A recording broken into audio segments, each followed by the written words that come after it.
fellow comic addicts. This is Joe from Black Box Silver and Bronze, and I've got a few things that I thought I'd share with you. Stick around. I'll show you what I've got in these boxes.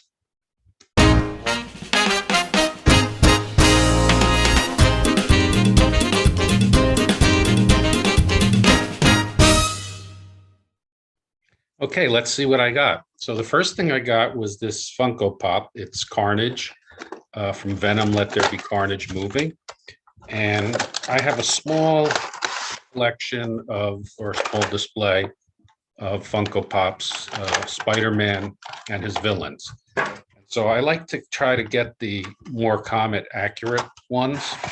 And although this is from the movie, when I saw this, I like this one the best of the different versions of Carnage that was available. So this guy's going to go up on the shelf with the other Spider-Man villains that I have. And then the next thing I got was something from a Kickstarter campaign. This is called Old Marvel, The Scientific Detective. And it's not a comic book, it's a novel, but there's something that's pretty cool about this. In addition to comic books, I really enjoy detective novels, Agatha Christie novels, Sherlock Holmes novels, Charlie Chan, any of those kind of things. I've always enjoyed reading them and watching the old movies, the old Sherlock Holmes movies and Charlie Chan movies and the movies, Agatha Christie's stories that have been made into movies. And so when I saw this, I thought this was really cool. And this is a story that was found. It's from an American serial. It was published in like a newspaper, and each month, like a new chapter would come out. And the guys on Kickstarter who put this together, they took that story and it's word for word, but they reformatted it. And there were some pictures from the newspapers and stuff that were included. And so the idea here is that they're questioning whether Sir Arthur Conan Doyle, who wrote the Sherlock Holmes novels, which became very famous, may have gotten his spark from this. This came out 3 years before Study in Scarlet, the first Sherlock Holmes novel. And there's a lot of similarities between this detective, he's a consulting detective, and Sherlock Holmes, where he lived. This doesn't take place in England, but it was a similar thing. He consulted with the police. He used a lot of science. His clothing, his methods were very similar. So I'm really interested in reading this. And then the first half of this is the story of Old Marvel. And then the second half is A Study in Scarlet. So I picked that up and I thought that was pretty cool. And now into the comics. So the first one I'm going to share with you is Captain Marvel number 137 from 1952. And believe it or not, this is my first Captain Marvel. I've been wanting to get some Captain Marvel in the PC. I'm really looking for issue number 139. But I saw this one. I thought that was a really cool cover. This is ultra low grade. The cover's detached. Whoever owned this previously taped it together. There was 3 pieces of tape, one up here, one in the middle, and one down here, folded from the front to the back, holding it together. And I was able to get these 2 off with a hairdryer, heat up, and got the tape off. This one I've got to work on a little bit more. It's still there. And when I was doing it, it started lifting some of the color. So I just left it as is, but it's complete. And although it's in very low grade, particularly the cover, it's a really cool cover. And I really like the C.C. Beck art style, the line style that he has. There's not all that shading and everything like in the modern. It's very comical. So this is my first Cap Marvel. And then the next thing I picked up just on a whim because it was very inexpensive was this copy of Abbott and Costello from 1955.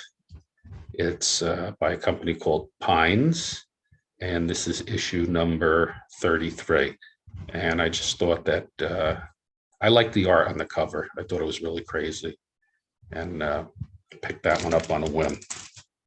And I got this issue of Topics, and Topics is kind of like, if you know about Treasure Chest, that religious comic book. Topics was produced by it's a Catholic comic. And so this is just an issue I was looking for with the Valentine's Day card there. I thought that was cute. And the school reminds me of kind of like the schoolhouse that I went to as a kid. I also, from the same seller on eBay, I picked up 2 comics from Australia. So this guy's not in Australia. He's in the US, but he's got a lot of Australian comics. And here's Jane Arden, number 28. And I got another story with Jane Arden in it. I liked it. And so I saw this for only a couple of bucks. I picked it up. Looks like it's maybe reprints of a newspaper comic about Jane Arden, but that was pretty cool. And then this one is called Huge Comic, and it's from Australia, and it's taller than regular comics. So if you put them side by side, you could see how much bigger it is. It's thick. It's got, does it say on here? I think it might have like 52 pages or 84. There's a lot of pages in here. And basically it reprints a lot of American comic stories. The interior is in black and white, only the cover is in color. But I showed this to Mike Smith, and he said, oh, I have a Western, an American Western, that's the cover. It's the same cover. And so I did a little research. He couldn't find it right off, but I did a little research, and I found that Outlaws of the West number 11 that I'll put up over here looks a lot like this, but I don't think it's the exact art. There are things on it that I noticed, the hair, the angle that the newspaper is being, or the wanted ad is being held, that he's burning. There are just some things that are different, but it was definitely inspired by this one, but it's a little different. So that was pretty cool. And then I did pick up a couple of these modern comics just because I liked this particular cover. This is Star Wars Crimson Reign number 1. And it's this Darth Vader variant cover, which I thought was really cool. And I got this one and the Virgin variant of it. You had to get both of them together, and I just really would have liked to have the other one if I was just going to get one. I actually prefer having it with the trade dress, so I know what it is. And but I thought this was super cool. It's not a cover that I've seen before, which was just a close-up of Darth Vader's helmet. It was really cool. Kind of reminds me of that John Romita cover with Dr. Octopus from the Silver Age, where you just see Doc Ock's face. He's wearing the glasses, and you see Spider-Man reflected in the glasses.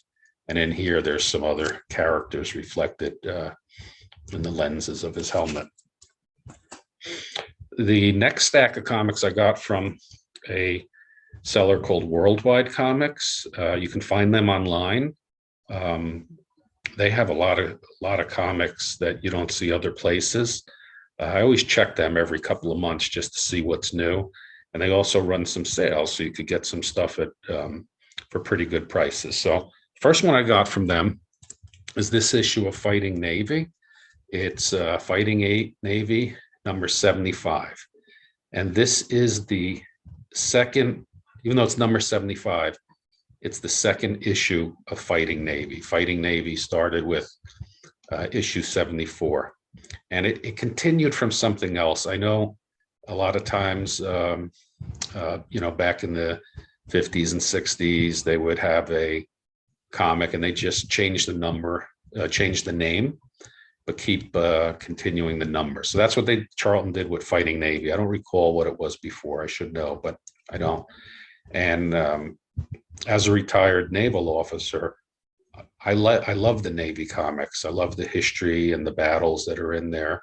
And so I've been trying to put this together, and it's a slow process because I don't want to spend a lot of money on it. You could find these, for $2, $3, $5 if you're just patient with them.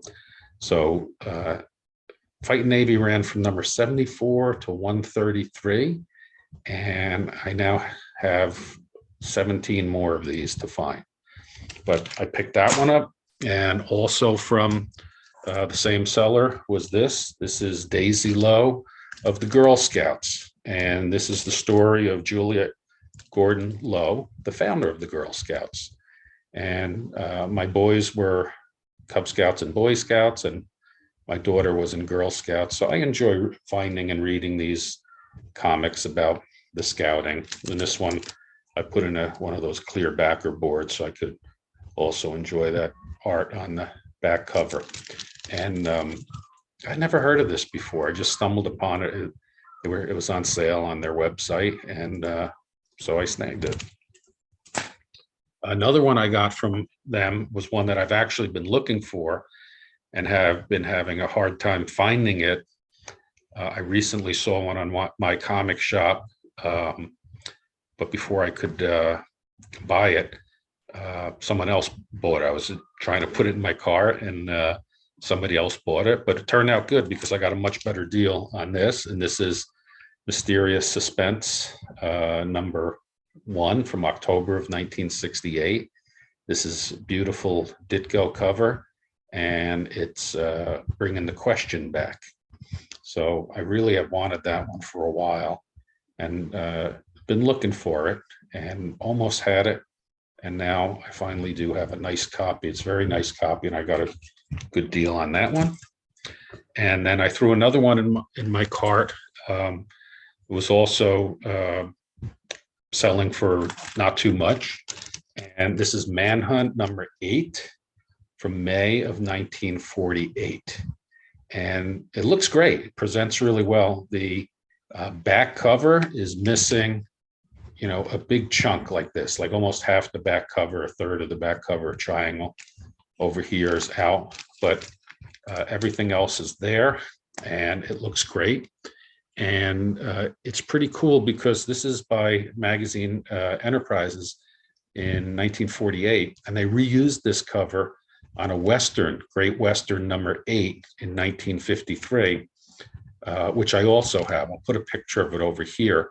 And the difference is the coloring. It's the same artwork, but it's different coloring. The other one's green. And I really like the coloring on I think he's got blue pants on the other two. I'll drop it in over here. And I just think the other one pops more, but it's pretty cool to see actually, 2 comics in the haul I'm sharing today have reuses or homages or swipes, whatever you want to call them.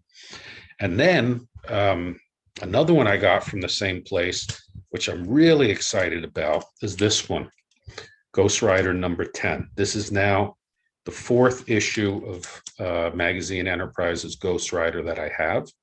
And this was the first Ghost Rider. So before Marvel had him, he was here in Magazine Enterprises. And this is a really cool cover with the Ghost Rider coming in the back. There's a bat and the moon and Frankenstein drowning someone in the foreground. I'd never actually seen the cover of this one before. And I'm trying to put a run of Ghost Rider together. They seem to be hard to find, first of all. And secondly, they're usually pretty expensive.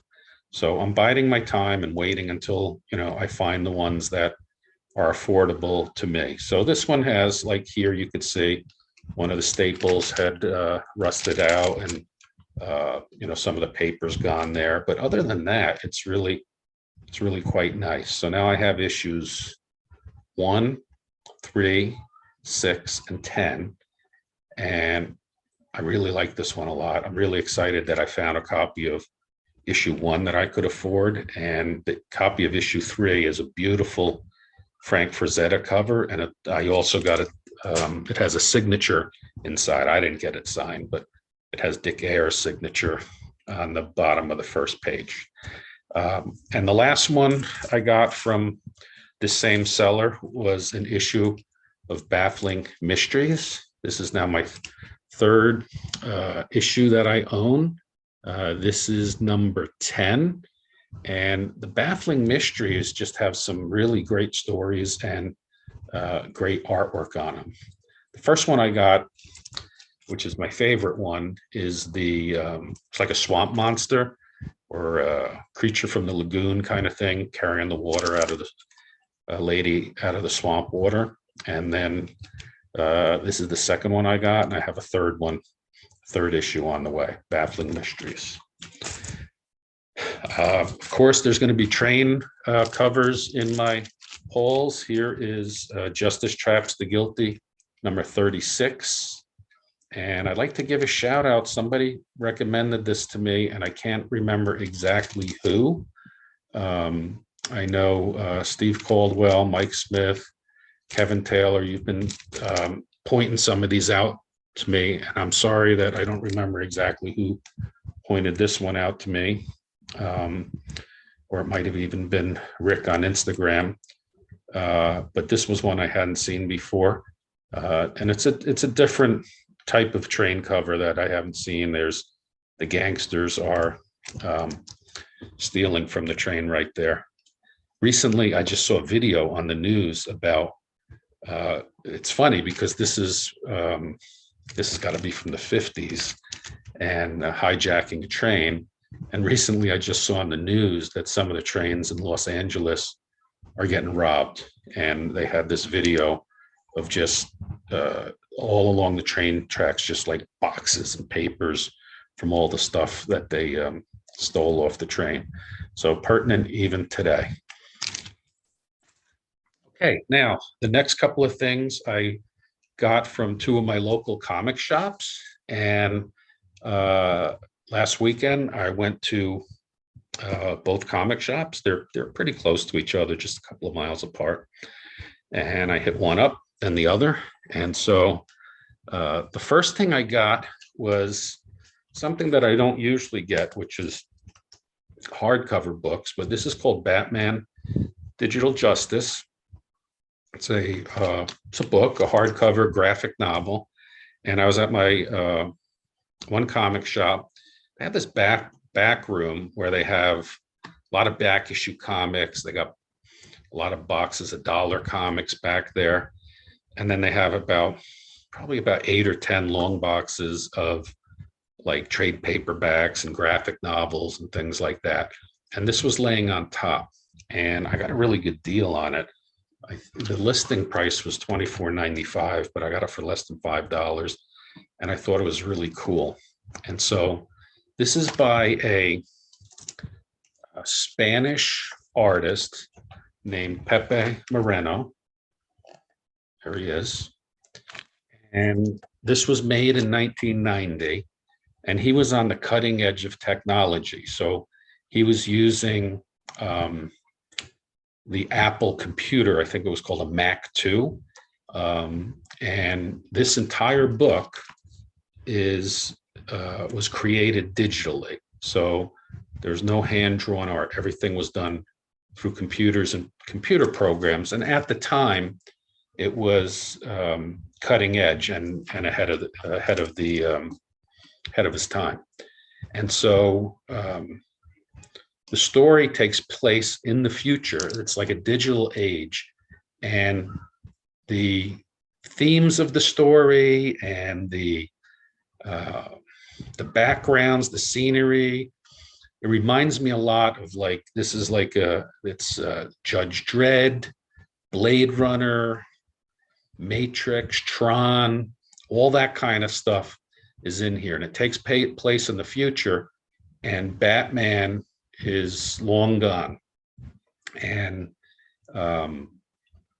Commissioner Gordon's long gone.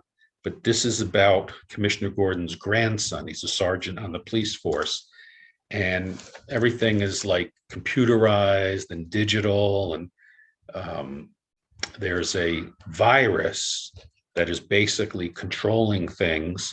And the virus is actually Joker. Joker left a virus behind. He's like figured out how to like keep his crime going on even after he was gone. And he's in the system, and he's a virus in the system. And then this is him up there. And then Gordon figures out that what's going on, and he takes up the mantle of Batman.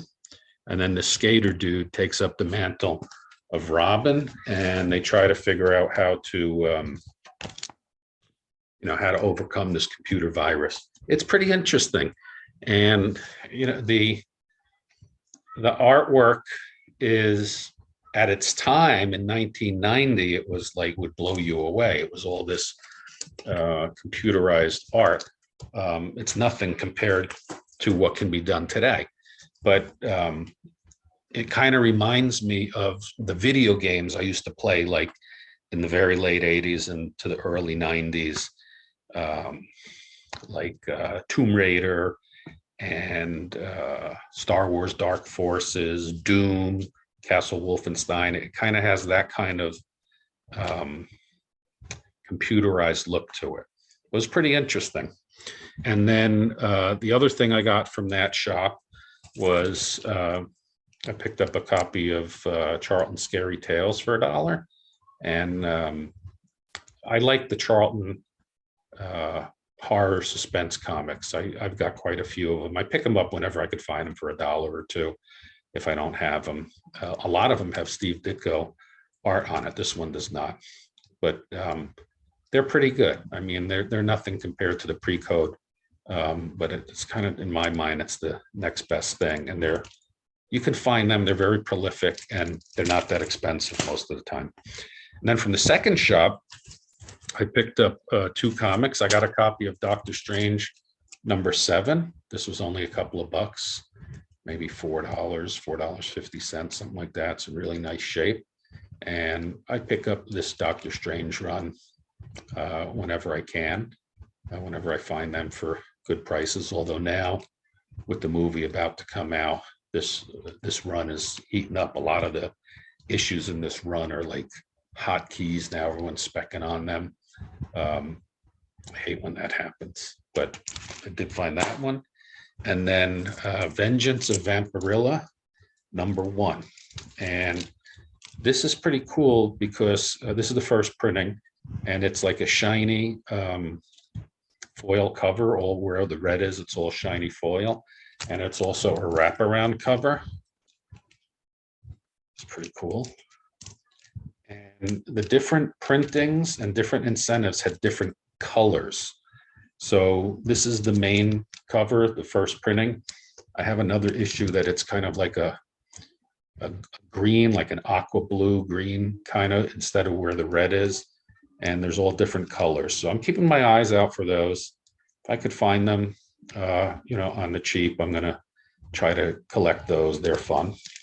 And now I've got 2 more comics to go.